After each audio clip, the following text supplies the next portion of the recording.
Hi there, it's Kanika. This is an episode from the That's Total Mom Sense archives, which date back to 2019. If you're new here, there's a chance you haven't heard this one yet. And if you've been tuning in since the beginning, you'll surely be able to gather new ideas this time around. I know I have. I hope you enjoy it. On to the show. Hi, I'm Kanika, and you're listening to That's Total Mom Sense, the podcast, where I interview public figures on their life lessons in parenting, legacy, and built-in sixth sense. Hey, what's up? I'm Kelly Rowland, and you're checking out That's Total Mom Sense. Hi, this is Chelsea Clinton, and my experience on That's Total Mom Sense was fantastic. It's me, Bobby Brown. Can't wait to share my story. Thank you to my guests, brand partners, community, and you for making this show possible. Episodes released every Thursday wherever you listen to podcasts. You can join my tribe by logging on to thatstotalmomsense.com and by following me on YouTube, TikTok, and Instagram at Kanika Chadda Gupta. Now let's dive in to today's episode. So when you think of tissues, you think of Kleenex. When you think of photocopies, you think Xerox. And when you think baby swaddle blankets, it's Aden and anais, hands down. These companies have dominated the market share and have essentially become synonymous with the products that they provide. And I am so honored to have with me the powerhouse behind the iconic baby lifestyle brand. She's a serial entrepreneur, author, wife, mother to 4 daughters, and thought leader, Raegan Moya-Jones. Thank you so much for joining us. Thank you. So Raegan Moya-Jones is the CEO and co-founder of Aden and anais. She founded the company with an initial investment of $15,000 in startup capital in 2003 and grew it to a $100 million business. The company sells over 2,000 products in 68 countries and has clients like Beyonce, Jennifer Garner, DJ Khaled, Neil Patrick Harris, and the Duchess of Cambridge, to name a few. Raegan was named an Ernst & Young Entrepreneur of the Year in 2014, and Aden and anais was named to the Crain's New York Business Fast 50 list for 3 consecutive years and was recognized for a 338% growth rate and reported revenue of $41.7 million in 2013. Raegan most recently co-founded St. Luna, a premium moonshine brand. She sits on the board of directors for Hopeland, a nonprofit created to pioneer innovative solutions and build new partnerships to prevent family separation, reunify children, and mobilize a movement of families to support children who are growing up outside of family care. She is the author of What It Takes: How I Built a $100 Million Business Against the Odds, and lives in Brooklyn with her husband and 4 daughters. So for my viewers and listeners out there, I'd like to share how I met Raegan. So she was a guest speaker at a summit held by Hey Mama, and Hey Mama is essentially a badass league of mom bosses. We have members like Rebecca Minkoff, Melissa Benichet of Baked by Melissa, Ali Webb, the founder of Dry Bar, are a few members on Hey Mama. And so anyway, so Raegan was giving an intimate talk, a breakout session at this summit. And she was incredible. She shared her entrepreneurial and her motherhood journey. And I think what I remembered most was how honest and raw and witty you are. I was too nervous to come up to you after the session. I didn't want to bombard you. And so instead, I just sent you an email thank you note. And I was so touched when I got an email back from you. And we got on the phone and we were just gabbing as though we were girlfriends. And I love how humble you are. I guess let's start from the beginning. Take us back to your childhood. What was it like growing up in Australia? I had a pretty fabulous childhood. My parents didn't have a lot of money. They were very working class, but I don't ever really remember wanting for anything. You know, my brother and sister and I played sports. We had lots of friends. We were always together as a family. I would say I had a pretty fabulous childhood, actually. Nice. So in your book, you share that in your 20s, you worked at a bar in Santorini to fund your backpacking trip through Europe. I did. How awesome is that? Have you always walked off the beaten path? I have always done what I've wanted to do, despite it not always being considered probably the right thing to do. For the most part, I think I've gotten it right. So you take pride in the fact that you're an ordinary woman. You say no B-school grooming or Ivy League degree, and you've seen monumental success. So many women can identify with your story, and we find you to be an inspiration. So you started your career in sales. You had this disparaging boss, and you found this newfound passion in your side hustle.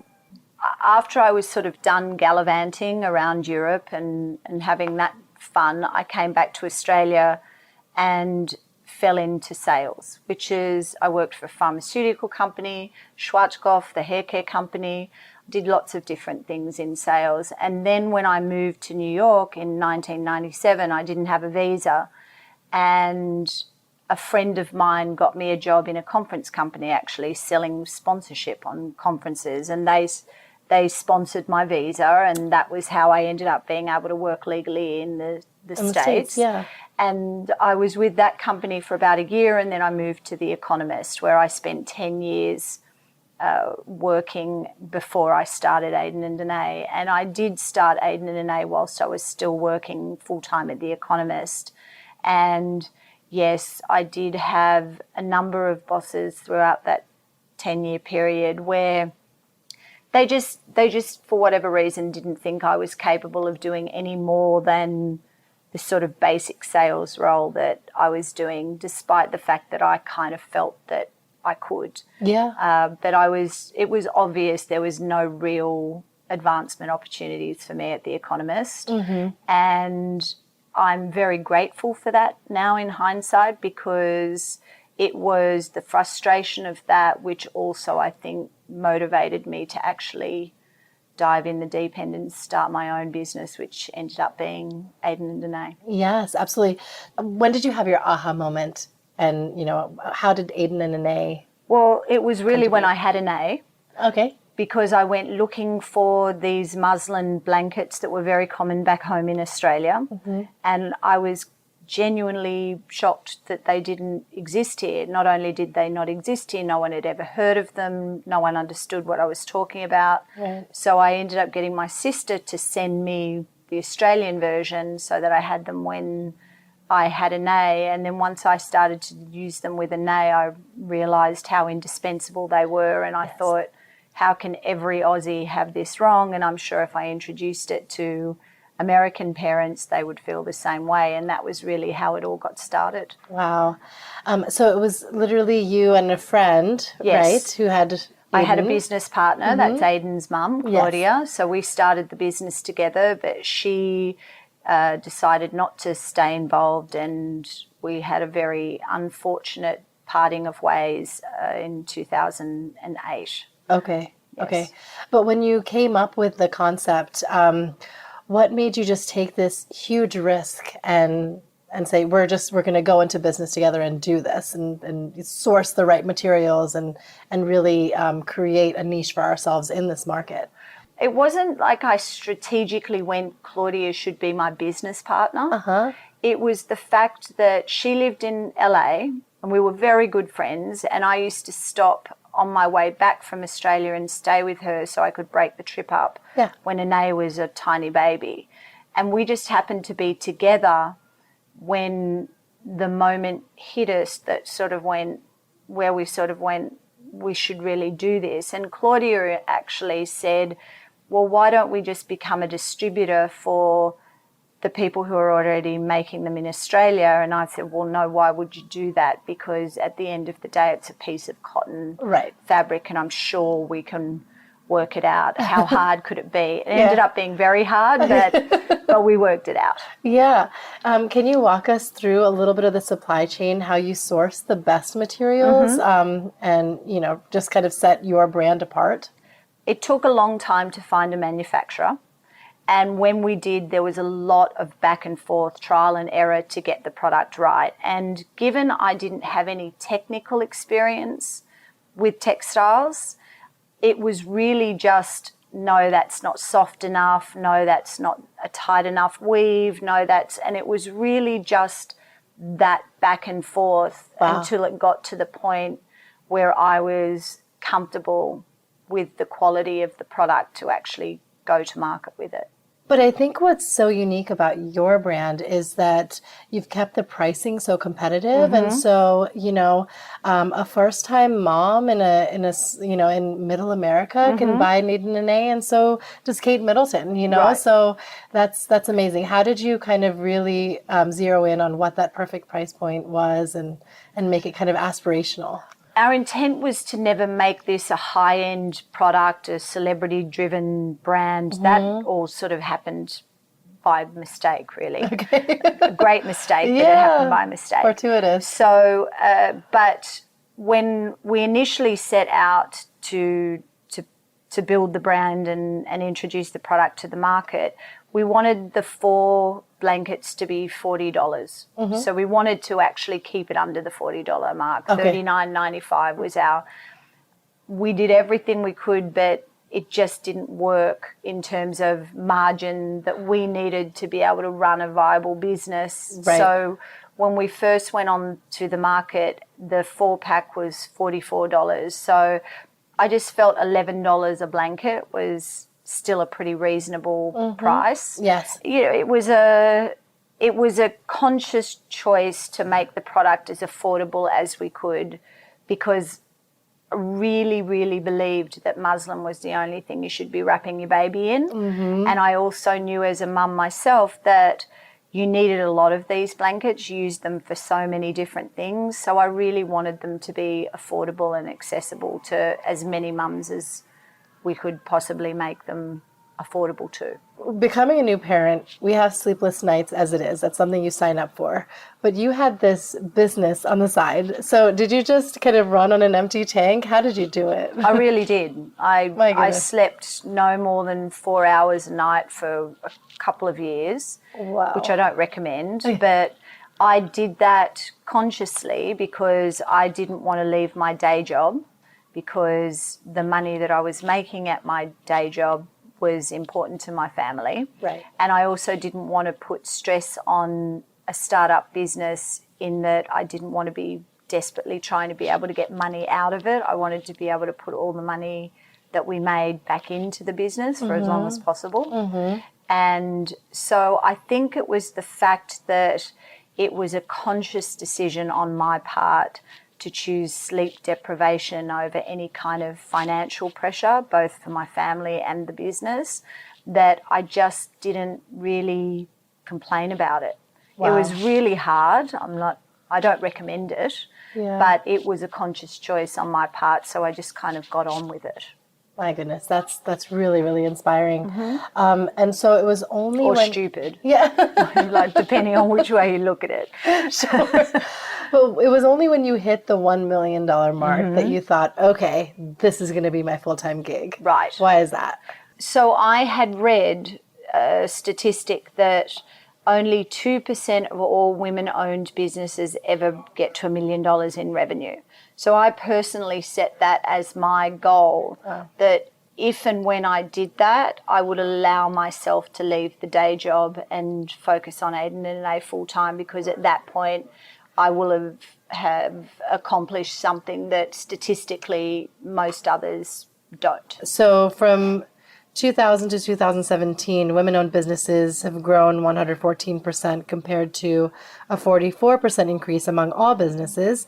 Women make up to 40% of entrepreneurs in the U.S., and women of color have grown 4 times that rate at 467%.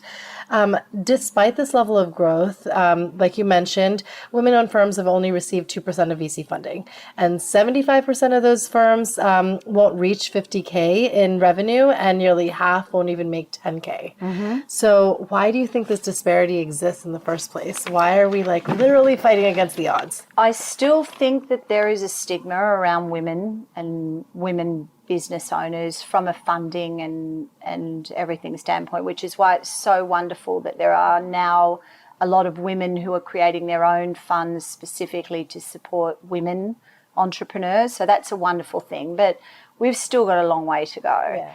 And I think the statistics are a little bit skewed in that, and I talk about this in the book, that a lot of women choose to start their own business, not to build $100 million global business, but to afford themselves some flexibility in their workforce, because unfortunately that's also a very big and real problem, that we don't have flexibility as women when we decide to start a family and we're working in corporate roles.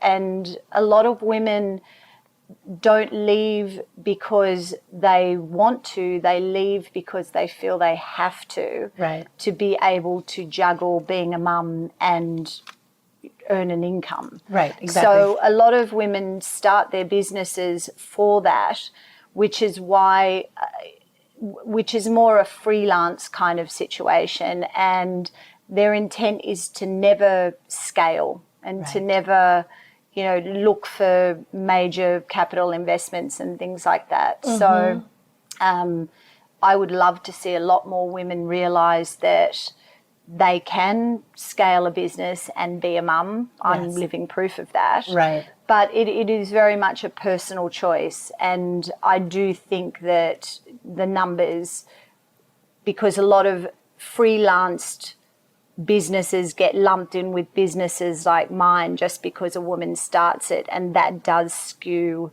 statistically the numbers. Yes, that makes sense. I think that, you know, we are often faced with this trade-off, you know, and with, you know, as working women, when you have a child, you have to factor in childcare. And so many women decide, you know what, my earning capacity with the childcare, let me just like walk away from my job and, you know, look, I take worked care of the for many years for free because I have 4 children, so I need a lot of help. You know, it's hard enough for their mum to manage 4 of them. So I was not going to just dump that onto somebody else. So I had 2 people helping me with my girls, and so I literally worked for free. And but that again was a conscious decision because I had a bigger plan, and I knew that eventually the tables would tip in terms of the money that I was bringing in as opposed to what I had to pay for good childcare for my girls. Right, absolutely. So tell us about your village. Who was in your village that was helping you? There is no way I could have built my business had I not been married to the type of man that I was married to in Marcos. So I have to give him a shout out. Yes. And then obviously I also had, because all my family's in Australia, I had no family to lean on here. So I had 2 people that worked for me, and Ramona, our real like nanny. She's been with us for 12 years now. So my youngest children don't even know life without Ramona in it. So again, it was only that I was so comfortable that my girls were being taken care of the right way that it enabled me to be able to do what I did. So it's impossible to do what I did without a whole lot of help and support. It's just impossible. Yeah, I know, absolutely. And what about the team that you created at Aden and Anais? I feel like you surround yourself with really good people, reliable people. How do you advise a woman who's, you know, got entrepreneurial aspirations to do that? Well, for me, especially initially, it was super important to me that I really liked the people that were coming into the company, because you spend a hell of a lot of time with those people when you're building a business from effectively the ground up. Right. So the qualities that I looked for in people, especially in the early stages of Aden and Anais, were they had to be smart. Right. They didn't necessarily have to be skilled in a specific area. Actually, for the most part, the first sort of dozen employees wore multiple hats. They weren't really specialised in anything. They just did what needed to be done. Yeah. They had to have a really good work ethic. They had to have a sense of humour. Okay, great. And they had to have humility. Yes. So I looked for more human traits than I did business and professional successes and experience. And I really do attribute the incredible growth and success of Aden and Anais in no small part to the fact that they were the type of people that I brought in very early on to build the business with me. There's a quote that I'd like to share by Denzel Washington. He said, at the end of the day, it's not about what you have or even what you've accomplished. It's about what you've done with those accomplishments. It's about who you've lifted up and who you've made better. It's about what you've given back.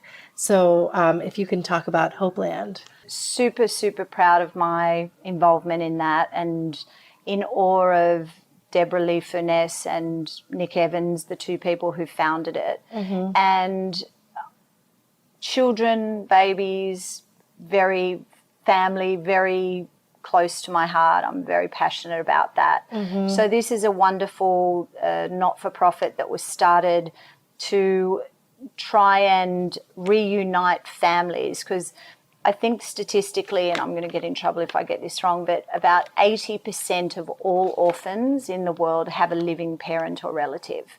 And the fact is that these orphans get put into orphanages not because there isn't anyone to take care of them, it's because they don't have the means to take care of them. And these people think that it's a better option to have their children sent to an orphanage than it is to try and raise them in there. So we're trying to change that dynamic and keep families together where we can, and in a situation where that's just not possible, find another family unit that makes sense for that child to be raised in. Wow, that's wonderful. Yeah. So what are some of the challenges and the pitfalls that you faced, and how did you get back up? The biggest challenge, I think, was time and the juggling, which is a very real thing for all mums, right? Whether it's your own business or you're a working mum, trying to find the time to dedicate to your family and your career is tough. Yeah. So it was definitely a challenge, because there's only 24 hours in the day and one of you, so you need to kind of make peace with that and do the best you can within those confines. So from a purely business perspective, it was access to capital or lack thereof.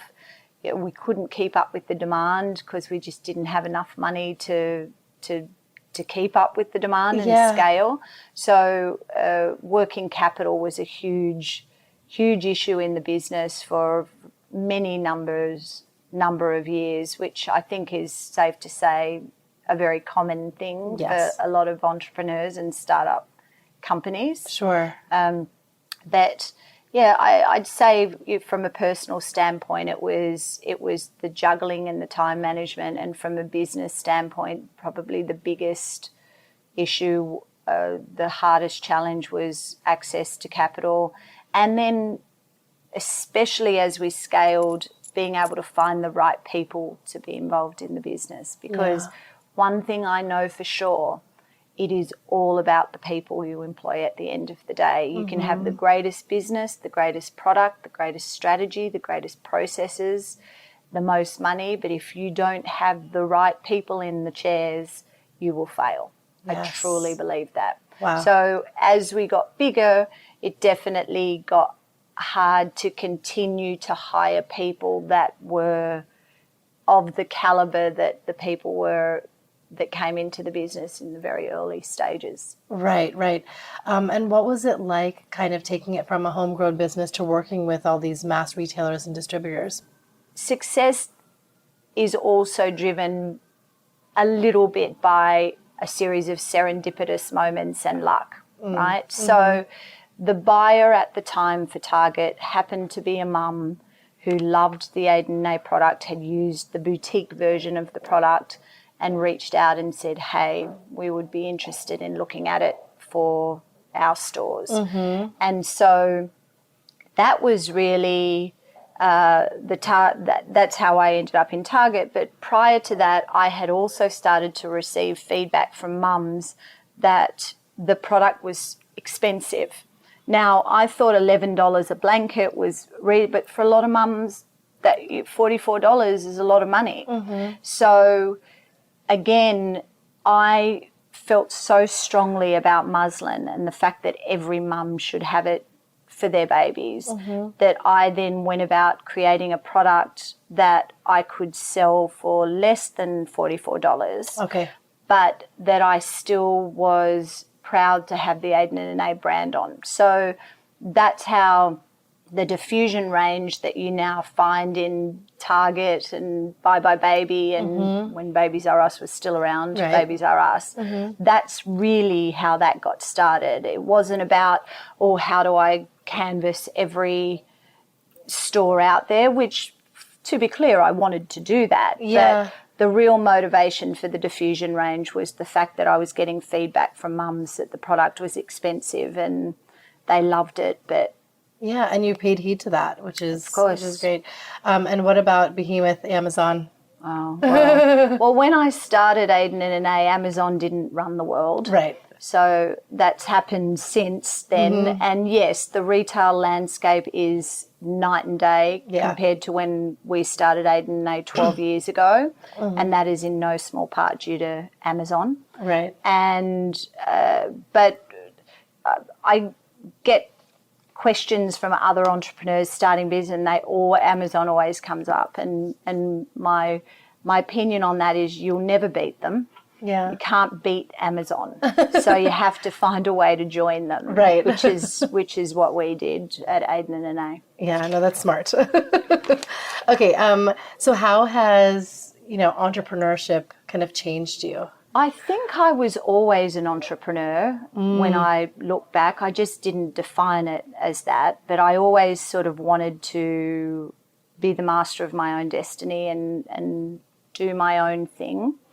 But it changed me. Actually, I don't think it's changed me that much at all, to tell you the truth. I was at a wedding, actually, fabulous story, our first Aden and Anais wedding. So these two people met at Aden and Anais and they got married on Saturday night, so that I felt like a proud mum. Yes, yeah. And then they'll be uh, using your products when they have their Yes, kids. exactly. It's gone full circle, really full circle. Right. So, and I was there with some people that I'd worked with at The Economist who have known me for now 18 years, so knew me before Aden and Anais and through Aden and Anais and now after Aden and Anais. Right. And this particular friend, Scott, said, "You're exactly the same. You're exactly the same Raegan as I met 17 years ago at The Economist as you." So I guess that was a long way of saying I don't think it's really changed me at all. Oh, wow. I love that. What about motherhood? How has motherhood changed you? Oh, that's changed me. Actually, I'd go as far as to say motherhood saved me, not just changed me.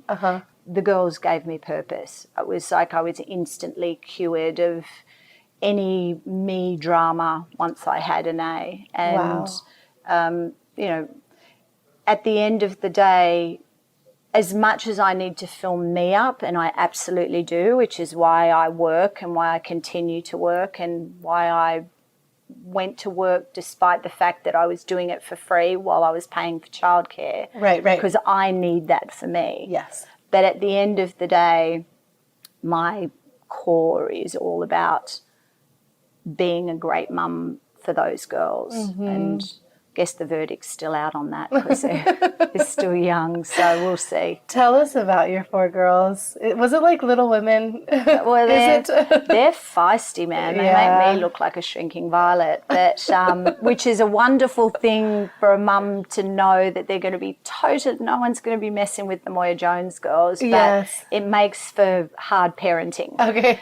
So, but they're, I'm most proud of the girls out of any of my accomplishments, and still I get more joy out of other parents telling me what kind, considerate, well-mannered children they are. Yeah. I get more joy out of that than, securing $1 million target end cap. Oh my goodness. So absolutely. They are my, North Star for sure. Yeah. But they're challenging. I've got 2 teenage daughters, and anybody who has most people who have teenage daughters know that that's a minefield. You never know who you're going to get that day. What are their age groups again? I mean, their ages? They're 15, 13, 11 and 9. Oh, wow. Okay. I'm right in the thick of it. Yes, So yes. all very different girls, but all strong and kind of heart. And so they're going to be fine, despite the fact that they're going through, two of them at least, are going through that crazy teenage. I laugh at them because, you know, they'll be in a moment and upset about something. And it's like, oh, look, it's going to be okay. And they go, you don't understand. I go, oh, yeah, because I've never been a 15-year-old girl before. Of course. How could I understand? Yeah. No, I just came into the world 50. Like, you know, it's like... oh my goodness. But they're good girls. We're very lucky. Oh, well, they have a great mom. I guess if you could just describe to us what to expect, because this podcast is, you know, geared to a lot of first-time moms. I mean, like myself, I feel like I'm in the thick of it. I have 2-year-old twins and a 10-month-old. Twins, my goodness. Yeah. So, I mean, I was just thrown into the deep end, and I feel like I've grown and learned so much at the same pace that they're growing and surprising me every day.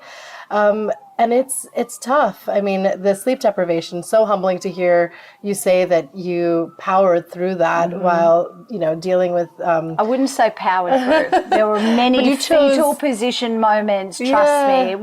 It was not pretty to watch. Yeah. Sleep deprivation, people need to remember, is a form of torture. They use sleep deprivation as a form of torture. Right, yeah. That's real. Yes, you know, if you can get a good night's sleep, you can deal with pretty much anything. Exactly. If you are sleep deprived, the smallest things can turn into the biggest issue. Yes. And that's what we face as mums, and that's really hard. And, you know, it's what most of us go through. Yeah, no, it's true. It's true. So those are kind of the challenges that I'm facing now. I can't wait to get over this hump. But, what are some things to kind of look forward to, watch out for when we do have, you know, preteens and teens? So for me, a huge milestone was when they got to an age where you didn't have to constantly be watching them, or they could fall off a terrace or down a flight of stairs, and 2, you're well in that. And that is tiring because you're running around after them.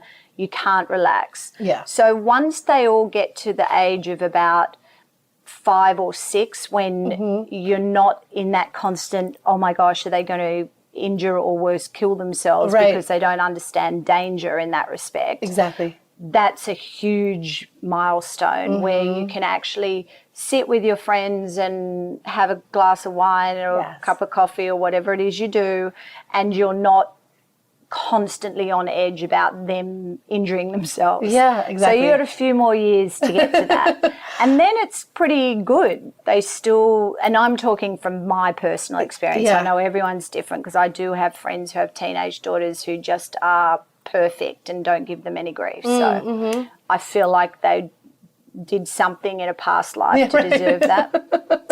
So when the kids are little, it's basic needs, right? They need you. As long as they're being loved and fed, and you're making sure they don't kill themselves. Yeah, exactly. You're a good mum, right? Yeah. Whereas I'm finding it much more stressful, and in a sense, it's good that the thick of aden and anais is past me. Because I find the girls now that they're preteens and teenagers need me more than they did when they were little. Right. Because now the emotional component comes in, and that is tough to navigate at times. Yeah, no, I can imagine so. What's it like raising your girls in a generation where there's social media and, I mean, no one's used to it, and you're in this completely new paradigm, and you're trying to figure things out. So well, and again, I'll probably get in trouble for this. I think social media is literally sucking at the soul of our society. Yeah, I know. I dislike it on a level that's not. You know, I was told when I started the book that I had to start an Instagram page. It's ridiculous. Why do people need to know what and I feel for entrepreneurs now in this social media madness that back when I started my business, it was just enough for me to work hard on my business in the background. I didn't have to be for want of a better word, celebrity whilst I was doing it. I could just build a fabulous business and I didn't need to be out there promoting me as well as that. Yeah. I look at especially the women who are starting businesses now, and the fact that the Instagram and social media component is as much work as the actual building of the business. Absolutely. I just don't know how they do it. Yeah, and it's a popularity contest at the end of the day. Someone can instantly look at the numbers, whether it's a quality or not a quality product. Yes. But yeah, it's just one more element to deal with. Yes, and a whole other level of stress, right? And for the most part, I call bullshit, right? Because it's all curated and it's not, I know for a fact, I look at my friends' Instagram and I know what's really going on in their life. And I'm like, oh, that looks idyllic, but it's not. Yeah. So, and I just don't, I think it's putting unnecessary pressure on us all. Yeah. And that's to go back to your initial question, that's what I constantly try and tell my girls. It's not real. Yeah. It's not real. Don't hold yourself up to that. Right. And I don't like that it's so easy for them to access too much information. Their little brains aren't ready to process the stuff that they can get access to now. Yeah. So it's definitely tough. But as I said, I'm constantly saying to the girls, it's not real. It's all a load of rubbish. Those people don't look like that. That is not their life. It's all curated. Yeah. Just do you. Yeah. And try and stay off it as much as you can. Right. And for the most part, our girls aren't mad social media. They're on it, of course, but not like some other kids I know. Yeah. Can you share some of the sweet moments and anecdote of your family that's kind of got you? Oh my gosh, happy, so proud mom. When I was replaced as the CEO of Aden and Anais by my investors, that was a moment where the girls really stepped up for me emotionally. And they actually came the 2 blocks up the road to pick me up from the office the last day I walked out of it as the CEO when the new CEO was starting. Okay. And I was upset. Yeah. And I allowed myself to be upset for a whole 24 hours, and then I decided I was going to shake it off and get on with it. And I got different responses from the girls. Amelie Rose, the 9-year-old, well, now 9-year-old, she was 7 at the time. She said to me, Mummy, I think you're a really good person giving that man your job. Oh, my goodness. Wrote me a card and everything. So sweet. Yeah, it was beautiful. So the girls are very supportive, and I'm a very transparent mum. If I'm upset, if I'm angry, I don't believe in hiding that from the girls because life is hard. Right. And wrapping them in cotton wool, making them believe everything is all great all the time is not going to help them in the long run. So when I'm upset or stressed or frustrated, they know. Yeah. And they are actually, and I've not really thought, but they are extremely supportive when they can see that I'm struggling with stuff. And to be clear for all the mums out there, I don't put my stuff on my children. That's not what I'm saying. Right. But, if I'm having a really bad day and they'll say to me, are you okay, Mummy? Aww. And my response to that is yes, sometimes grown-ups have stuff go on that is hard or upsetting, and I'm going to be 100% fine, but today I just don't feel great. Right. That's so sweet that even a 7-year-old can show that level of empathy and compassion, They're good girls. Yeah, that's really touching. Kind hearts, as I said. Right. Yeah, I don't think, what parent wants anything else, Yes, that's all that matters. That's a really wonderful legacy to leave. Which is, again, what I say to them with the whole social media thing. Right. It's about what's in your heart, not what this looks like. Be a good person and you'll be fine. Parenting is exhausting, and honestly, after a long day, many of us feel like we need a hard drink. Is that what led you to moonshine? Well, here's the irony. I'm not a liquor drinker. Okay. I'm a champagne and wine girl. But the moonshine, there are more similarities to the St. Luna moonshine and muslin than people would think off the top of their head. Yeah. Basically, we saw an opportunity in I don't want to say developed, but in a category within a much bigger industry, which is the liquor industry, that there wasn't a lot of innovation going on in. Right. And so we just saw an opportunity to disrupt that with a premium sipping moonshine, which is not what moonshine is normally used for. It's normally used to just get people drunk really quickly. Yeah. But we wanted to elevate the moonshine experience and introduce it to a whole new audience and a whole new customer. So we've gone after the 5-star restaurants and bars, and we're currently served in Jean-Georges and we're employees only in New York City, and so we've just come at it from a different perspective. But it's a good thing that I'm now in the moonshine business and not in the champagne business, because if I was in the champagne business, I'd be drinking all the profits. Right. Nothing would ever get to market. So, but St. Luna's only been on the market for about 6 weeks. Okay. So it's very, very new. But wow. So far, so good. People are responding to it. Yes. So it's a great thing. That's amazing. Tell us about the story. There's a little serendipity in that too, where you found someone who is kind of pivotal in this. It's a great business. story. It's a long story, so I'll try and give you the Cliff Note version. Sure. I had to go down to our factory in Memphis to try, and we couldn't get the fragrance right on our skincare range for Aden and Anais. And so I called the factory and I just said, you know what, I'm just going to come down there and sit in the factory till we get this right. And about 3 months prior to that happening, my business partner, David, in St. Luna, and he came to me and said, hey, I've got a new idea for another business. We should do moonshine, to which I said, you're a mental person. Yeah.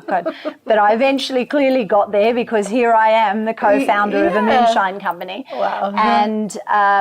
And I said to him, look, we can elevate it, but we don't even know how to make shitty moonshine, let alone the best moonshine anyone's ever drunk. Sure. So there's a huge, big leap learning there. curve, yeah. And so he said, but you're open to it. I said, yes, I guess, where I'm open to it. So fast forward 3 months later, I'm down in Memphis in the factory working on our fragrance for our soaps and shampoos and everything.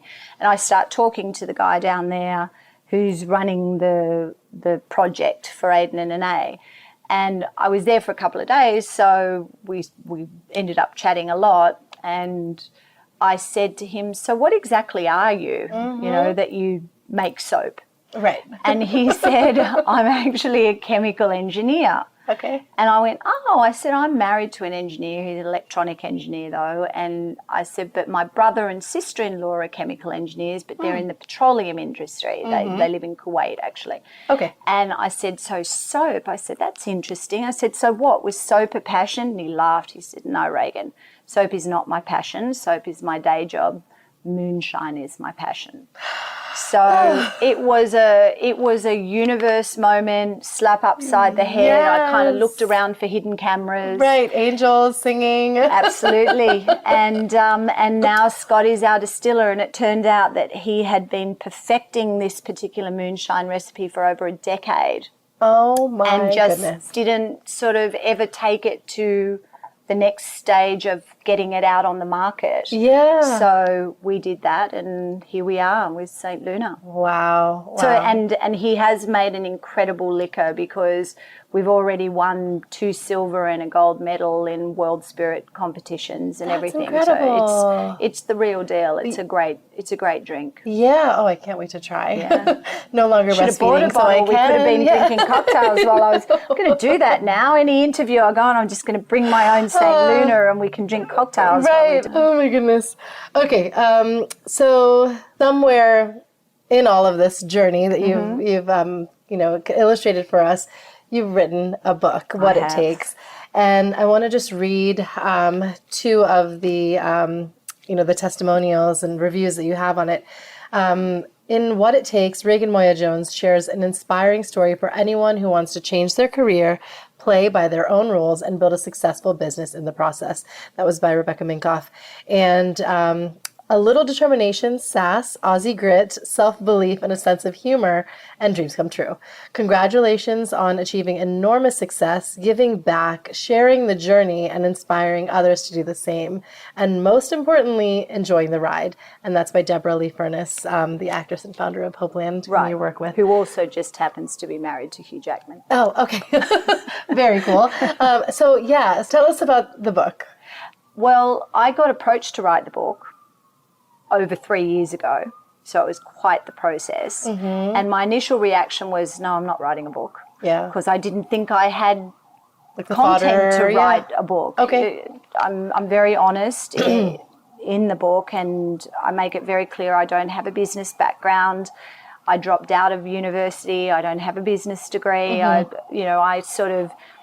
The way I built that business was one foot in front of the other, getting out of bed every day and just dealing with whatever it was I had to deal with and learning as I went along. I say that, and it's really true, as ridiculous as it sounds, the first probably 4 or 5 years of Aden and anais was built on common sense, hard work, and Google, because I didn't know what the hell I was doing, so I just had to work it out as I went along. And so I initially said I shouldn't be writing a business book.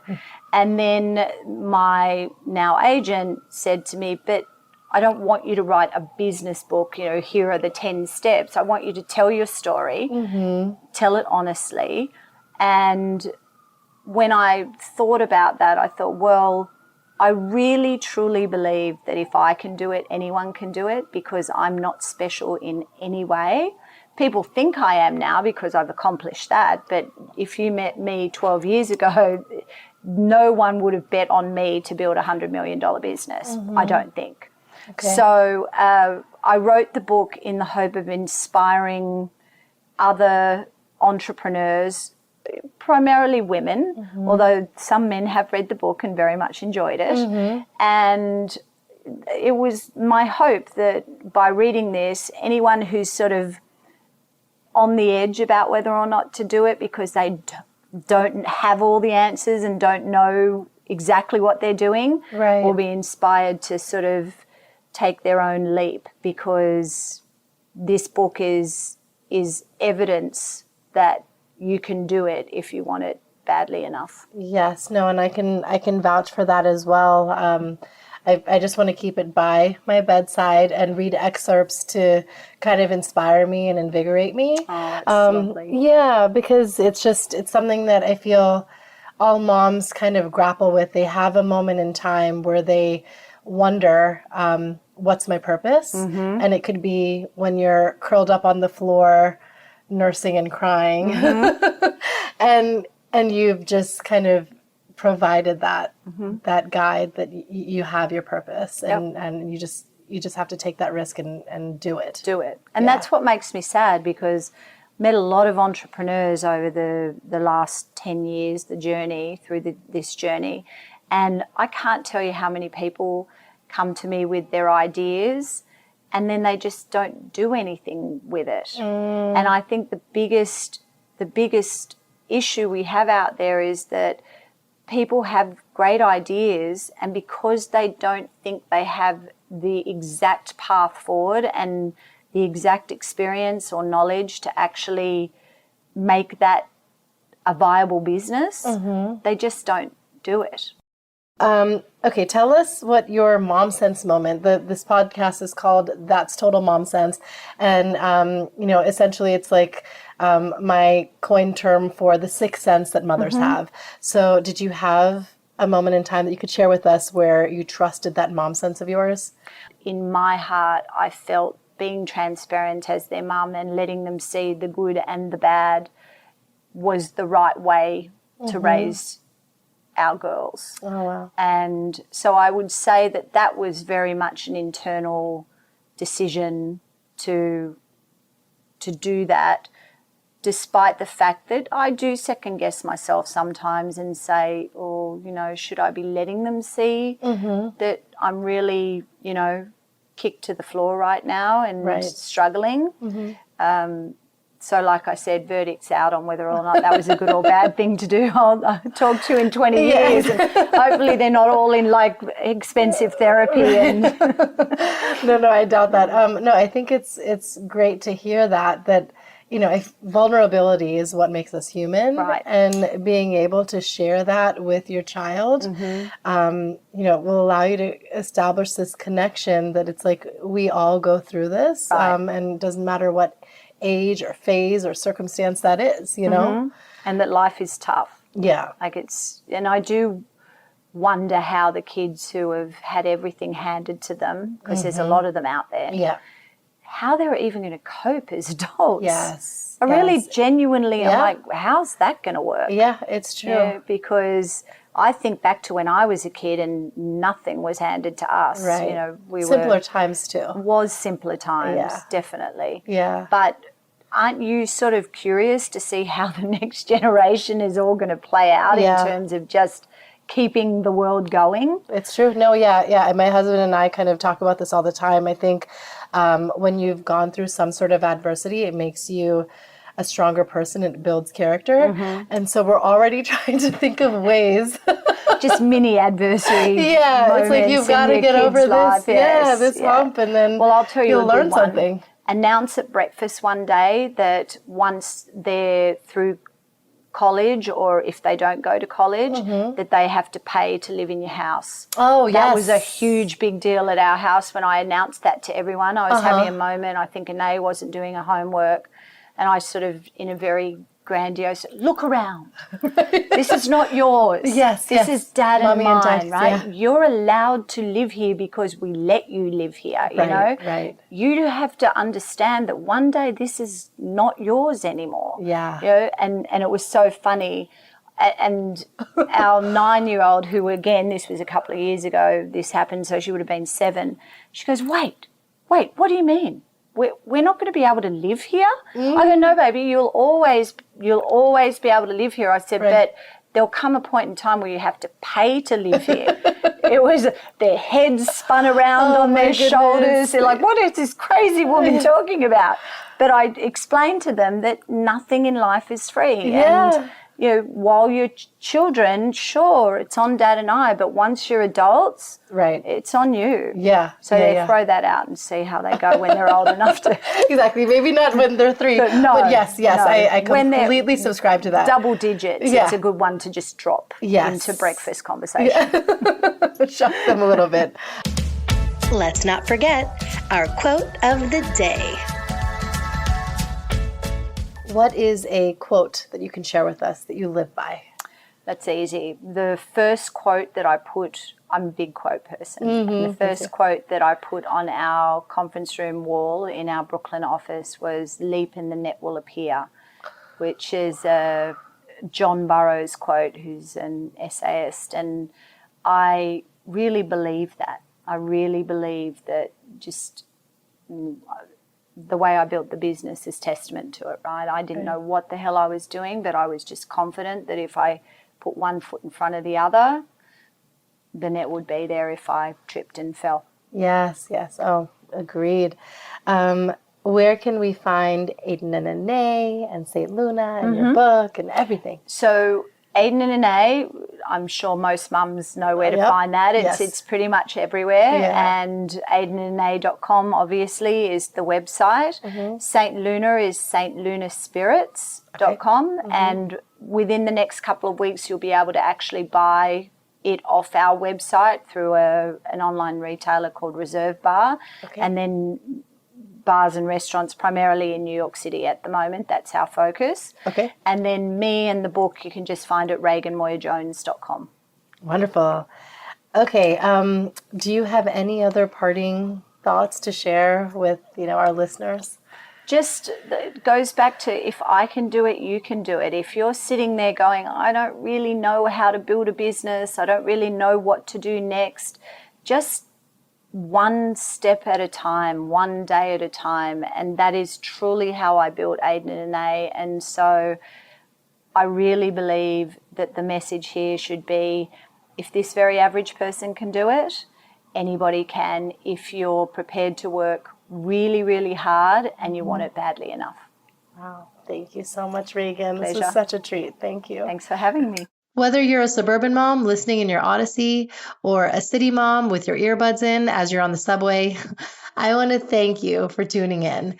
If you have any suggestions for show topics or guests who should be on That's Total Mom Sense, let me know. Write to me at thatstotalmomsense@gmail.com. And remember to always trust your mom sense. Stay strong, super mamas. See you next time. That's Total Mom Sense.